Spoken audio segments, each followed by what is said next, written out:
എൻ്റെ മാളൂസിന് ഇന്ന് ഭയങ്കര വിശപ്പ്. അപ്പോൾ ഞാൻ ഫുഡ് ഉണ്ടാക്കി കഴിയുന്നത് വരെ നിൽക്കാൻ പറ്റില്ല. അപ്പോൾ അവൾ പറഞ്ഞു അവൾക്ക് നൂഡിൽസ് വേണം. എന്നിട്ട് അവൾ തന്നെ ഇന്ന് കുക്ക് ചെയ്യണേ. അപ്പം വെള്ളം തിളച്ചപ്പോൾ മസാല ഇട്ട് കൊടുത്തേ. ഞാൻ ഉണ്ടാക്കുന്ന രീതിക്കല്ല, അവൾ അവളുടേതായ രീതിക്കാണ് ഉണ്ടാക്കുന്നത്. നമുക്ക് നോക്കാം എങ്ങനെ ഉണ്ടാക്കുന്നതെന്ന്. ഒരു മസാല പൊട്ടിച്ചു, അതിട്ടു, വീണ്ടും മസാല പൊട്ടിച്ചു, അതും ഇട്ടു. ഇനി അങ്ങോട്ട് തിളക്കുന്നുണ്ടേ. എന്തിനാണ് കിടക്കുന്നതെന്ന് എനിക്കറിയില്ല. ഞാൻ പക്ഷെ എല്ലാം നോക്കി കാണുന്നുണ്ട്. ചിലപ്പോൾ അവളിൽ നിന്ന് എന്തെങ്കിലും പഠിക്കാൻ പറ്റിയാലോ. വെള്ളം തിളയ്ക്കാനുള്ള സമയവും സാവകാശം എൻ്റെ മോള് കൊടുക്കുന്നില്ല. ഭയങ്കര തിരക്കാം. എന്തൊക്കെയോ കാണിക്കുന്നില്ല. നോക്കാം.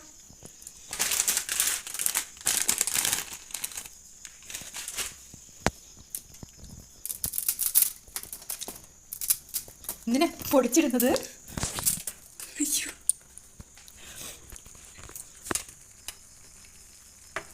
ഒരുപാട് കുത്തൊന്നും വേണ്ട, അതൊന്നും വെന്തോട്ടെ.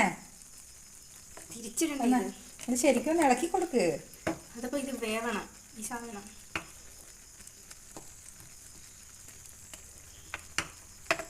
തിരക്കൂട്ടല.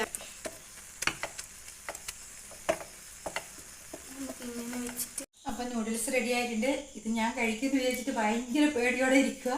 ഇത് നമുക്ക് നല്ലാതില്ലല്ലോ, ഇത് കുറച്ചല്ലേ ഉള്ളൂ, ഇത് ഞാൻ കഴിച്ചോട്ടെ എന്ന് പറഞ്ഞിട്ടിരിക്കുക. ഞാൻ വെറുതെ വീഡിയോയിൽ കാണിക്കാൻ വേണ്ടി മാത്രമേ എടുക്കുന്നുള്ളൂ. ഇത് വൈകിട്ട് തന്നെ കൊടുക്കും.